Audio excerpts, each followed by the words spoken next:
যেভাবে মৃত্যু ঝুঁকি বাড়ছে, দুর্ঘটনা হচ্ছে, আমরা এই দুর্ঘটনা থেকে হ্যালো এ পর্যায়ে নিরাপদ সড়ক চাই সবাইকে। আসসালামু আলাইকুম। এ পর্যায়ে বক্তব্য নিয়ে আসছেন নিরাপদ নিহত হয়েছিল। আমি জানি এই সড়ক দুর্ঘটনায় কেউ মিডিয়া কর্মীকে দিয়ে আমরা এই রাস্তায় বসে পড়বো। আমরা ওখানে আর কোনো হাবিব দিতে চাই, কিন্তু হাবিবার জীবনের বিনিময় নাই, নাসিরের জীবনের বিনিময়।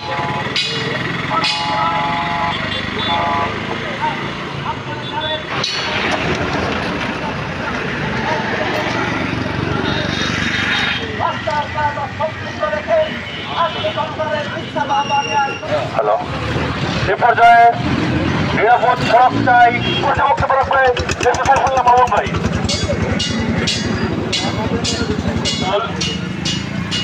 লোহগড়া উপজেলা পৌর শাখার সহ অঙ্গ সহযোগী সংগঠন আমরা উপজেলা প্রশাসনকে এবং উপজেলার মাধ্যমে জেলা প্রশাসনকে একটি স্মারক